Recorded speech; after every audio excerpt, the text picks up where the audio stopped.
There's an image from the final days of World War II that's absolutely haunting, one that stays with you long after you see it. Children, some barely tall enough to hold a rifle properly, armed with anti-tank weapons and rocket launchers that were almost as big as they were. Picture this scene. It's April 1945, and the German capital of Berlin is collapsing all around. Buildings are burning, streets are filled with rubble, and the sound of artillery fire echoes through every neighborhood. And standing in the middle of this chaos, facing down massive Soviet tanks and some of the most battle-hardened soldiers in the world, are boys who should have been in school, playing with friends, thinking about their futures. Instead, they're holding weapons they barely know how to use, wearing uniforms that don't fit, waiting for tanks that will crush them without a second thought. These children, some as young as 10 years old, were thrust directly into the path of the advancing Red Army, and what happened to them in those final desperate weeks of the war was absolutely savage and heartbreaking. The 1,000-year Reich that Hitler had promised was crumbling after just 12 years, and as Allied armies pushed in from the west and Soviet forces closed in from the east, the Nazis made a choice that reveals just how desperate and morally bankrupt they had become. They decided to use children as soldiers, boys who weren't even teenagers yet, to stand against one of the most powerful military forces the world had ever seen. These young boys were members of the Hitler Youth Organization, and their involvement in the final battle for Germany came from complete and utter desperation on the part of the Nazi leadership. This is the dark and tragic story of why child soldiers were used in the last days of Nazi Germany, and why so many of them were killed by the very enemy they'd been taught to hate and fear. To really understand how this nightmare came to be, we need to go back several years before the war ended, because the Nazis had been preparing for this moment, in a way, ever since they came to power in 1933. From the very beginning, the Nazi regime began systematically indoctrinating young boys and girls into their twisted political ideas and worldview. The Hitler Youth wasn't just some casual youth club where children would show up on Friday nights after school to play games and make friends. No, it was something far more sinister than that.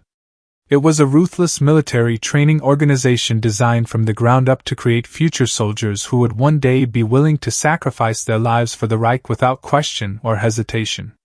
From a very young age, German boys were taught a set of beliefs that sound almost impossible to believe today. They were taught that war was heroic and glorious, that sacrificing yourself for the fatherland was the most honorable thing a person could possibly do, and that dying for Hitler himself was practically a religious duty. But the indoctrination went even deeper and darker than that. These children were also taught the most disturbing parts of Nazi ideology, the persecution policies toward Jews and other groups, the completely false idea that Aryan people were racially superior to everyone else, and perhaps most importantly for what would happen later, that the enemy, particularly communists and the Soviets, were barbaric subhuman monsters who threatened everything Germany stood for and weren't worthy of life itself. By the time 1945 rolled around, an entire generation of young German people had grown up under this constant Nazi education and brainwashing. Many teenagers by this point firmly believed in every word of the regime's ideology. Sure, some young people did start to lose faith as the war turned against Germany, and the promises of victory rang more and more hollow, but honestly, not that many did. The brainwashing had been incredibly effective.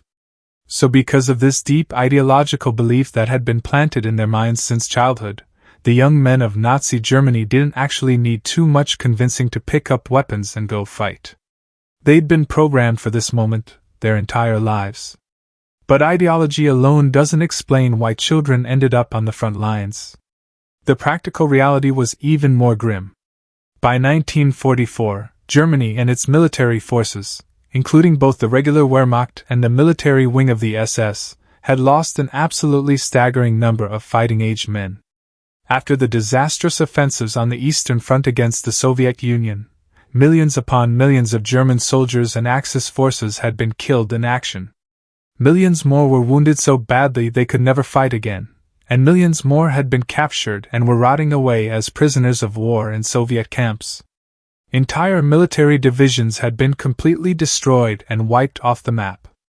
Some of Germany's best soldiers were dead in mass graves across Russia, while others were suffering in Soviet gulags and prison camps, facing conditions that would kill many of them. The simple brutal truth was that Germany did not have enough adult soldiers left to continue fighting the war. The situation was so desperate that men were literally being dragged away from their jobs guarding concentration camps and immediately sent to the front lines with minimal preparation. And boys between the ages of 12 and 17 were suddenly some of the only remaining groups of people who were physically capable of holding a rifle or a weapon. Think about that for a moment. Children who should have been learning math and playing sports were now seen as military assets simply because they could lift a gun. The Nazi leadership began forming entire military units made up almost entirely of teenagers. One of the most notorious was the 12th SS Panzer Division Hitlerjugend, which was composed mostly of 16 and 17-year-old boys. These teenagers were paired up with older, experienced SS soldiers who were supposed to act as mentors and teach them how to fight, and then they were sent directly to the front lines to face professional Allied soldiers. These teenage units were involved in the defense of Normandy in 1944 when the Allies landed on D-Day, and they fought in the desperate final battle for Berlin in 1945. But Hitler had another reason for wanting to use young soldiers beyond just the shortage of adults. He genuinely believed that younger people were more fanatical and devoted to the Nazi cause than older men. Hitler actually distrusted older German men who had lived and experienced life before the Nazis came to power in 1933, because these older men might remember what Germany was like before, might have their own opinions, and might be more likely to question orders or even desert when things looked hopeless. To Hitler, the youngsters who had been completely surrounded by Nazi propaganda and ideas their entire lives were more impressionable, more easily controlled, and far less likely to surrender or give up even when defeat was obviously inevitable. Hitler also believed that young people were physically stronger and more capable than older soldiers, and that through years of indoctrination and brainwashing, many of them had actually lost their natural sense of fear. They were sometimes easier to command and control than experienced soldiers who might question foolish orders, and reports suggest that desertion rates might have been lower in military units that used teenage soldiers, because these boys had been taught that desertion was the ultimate betrayal. Hitler once said something that's absolutely chilling when you think about what it led to. "We will create a youth before whom the world will tremble." But by 1945, that disturbing belief had turned into actual military policy, and teenagers and even younger children became the absolute last line of defense against the complete and total destruction of Nazi Germany. The Nazi propaganda machine, meanwhile, was working overtime to make sure these young people would fight willingly. The war was presented to them not just as a military conflict, but as a final existential battle for the very survival of the German people. Young people genuinely believed they were fighting for their own futures and that life simply wouldn't be worth living if Germany lost the war. As Soviet forces got closer and closer to German territory, the propaganda ministry, headed up by Joseph Goebbels, went into full panic mode and started spreading truly terrifying messages. They told the German people, including these impressionable young boys, that if Germany lost the war, then every single German person would be destroyed, that the Soviets would murder everyone, torture anyone they could find, and enslave the survivors. Now, this was definitely exaggerated for propaganda purposes, but it was based on just enough truth to be believable and to invoke massive amounts of fear in people's hearts. Many Germans actually had heard stories about or personally witnessed retaliatory violence and revenge attacks from the Eastern Front, where retreating German forces had committed unspeakable atrocities and where Soviet forces sometimes responded with brutal payback. So when young people were told they would be defending their homes, their families, and the very existence of their nation itself, the psychological pressure on them was absolutely enormous. In October 1944, as the military situation became completely desperate, the German government created something called the Volkssturm, which was essentially a last-ditch panic militia thrown together from whoever was left. This force was made up of an absolutely bizarre mix of people: teenage boys who had no business being anywhere near a battlefield, elderly men in their 70s and 80s who could barely walk, and wounded war veterans who were considered unfit for normal military service because of their injuries. Some of these Volkssturm members were incredibly old and frail, but others were shockingly young, sometimes just 12 or 13 years old. They were rushed into battle positions with absolutely minimal training, often just hours or days of preparation before being sent to face the enemy. There are photographs that have survived from this period that are just heartbreaking to look at.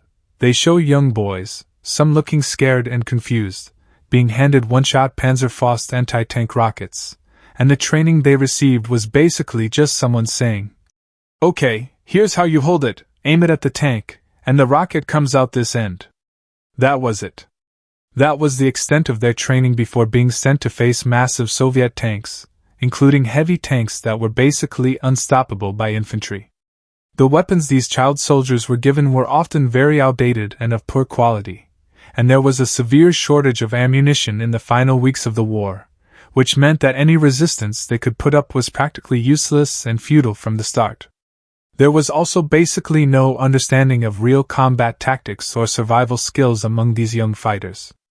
Many of them had never seen actual battle, had no idea what it would really be like, and were completely unprepared for the psychological trauma and physical danger they were about to face. As a result, many Volkssturm units actually dissolved and fell apart almost immediately when Soviet forces appeared on the horizon, with members either running away or surrendering very quickly rather than fighting.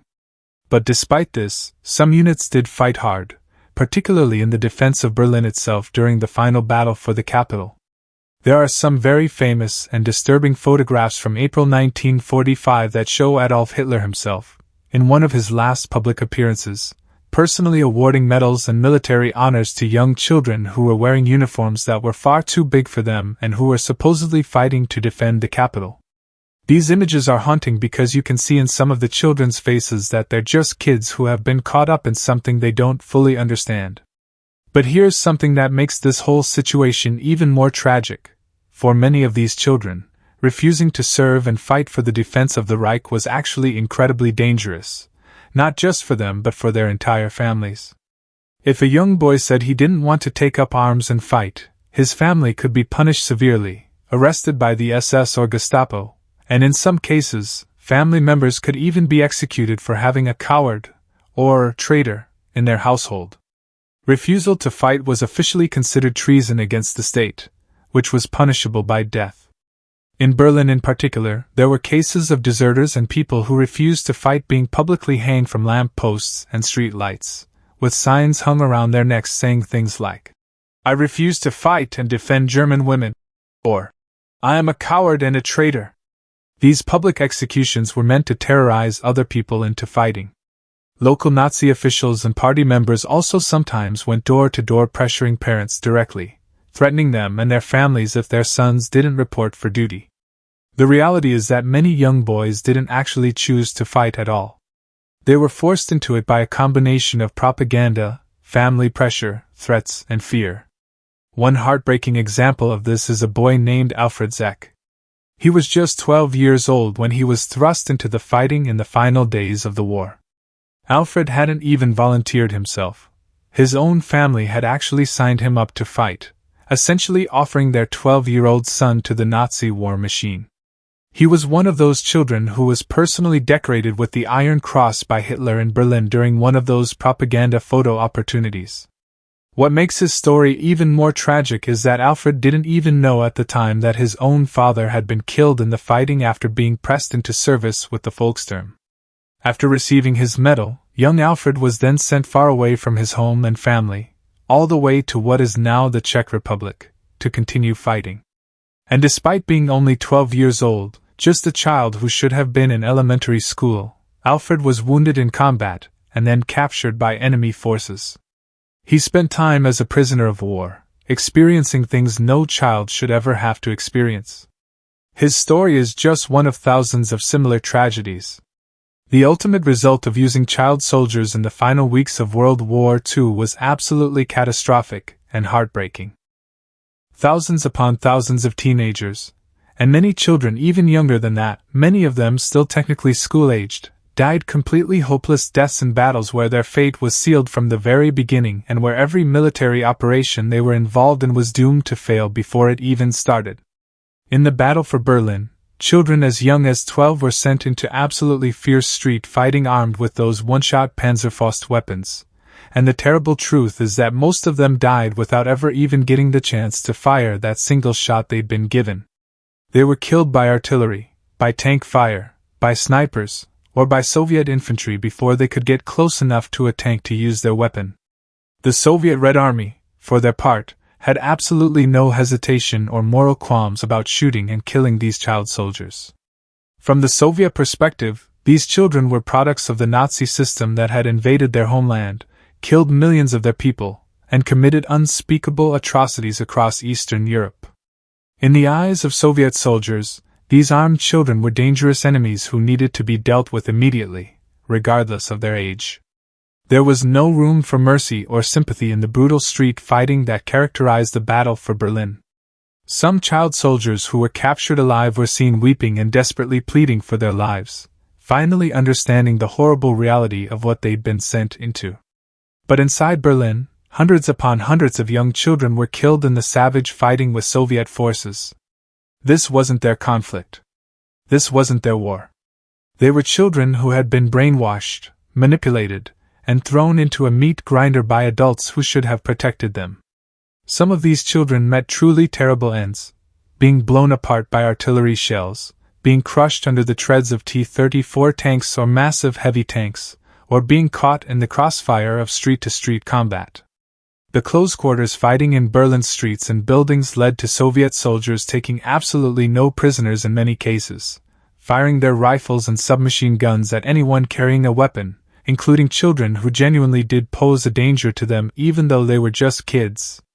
These Soviet soldiers were some of the most battle-hardened and experienced fighters in the world. They had survived years of brutal warfare on the Eastern Front, had seen their friends die, had witnessed the destruction of their homeland, and they had become ruthless in their approach to combat. Age didn't matter to them anymore. One Soviet officer later recorded finding what he described as a boy of perhaps 13 years old, still wearing short pants like a schoolchild, lying dead beside a smashed and useless Panzerfaust. He was just a child. The use of child soldiers throughout the final weeks of World War II in Europe was one final desperate roll of the dice by the Nazi leadership, one last attempt to delay the inevitable defeat that was coming. But it was completely foreseeable and predictable that these youngsters would face almost immediate death at the hands of the advancing Soviet Red Army. The Nazi leadership knew this would happen, and yet they were more than willing, even eager, to send teenagers and children into combat to face certain death. This decision shows the complete moral bankruptcy and fanatical devotion that some people still had to the Reich even as everything was falling apart around them. German families were volunteering their own children, their own sons, to take up arms and be sent thousands of miles away to face an overwhelming enemy force. It also shows us something deeply disturbing about what propaganda and totalitarian control can do to a society. It can convince parents that it's acceptable, even honorable, to send their children to fight and die in a lost cause. The story of Nazi Germany's child soldiers is one of the darkest chapters of World War II. A reminder of how ideology and desperation can lead to the complete abandonment of the most basic human values and the protection we owe to children. These young boys were victims twice over, first of the Nazi system that brainwashed and exploited them, and second of a war that consumed them without mercy. Their deaths were tragic, unnecessary, and completely avoidable, and they represent one of the many terrible prices that ordinary German people paid for the evil regime that ruled over them.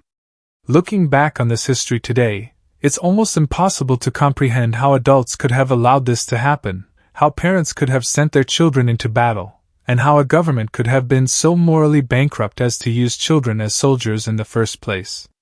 But it happened, and it stands as a permanent warning about what can happen when a society loses its moral compass, when propaganda replaces truth, and when ideology becomes more important than human life itself. The children who died in those final desperate days of Nazi Germany deserved so much better. They deserved childhoods, futures, and the chance to live in peace. Instead, they became casualties of a war they didn't start and symbols of a regime's complete moral collapse.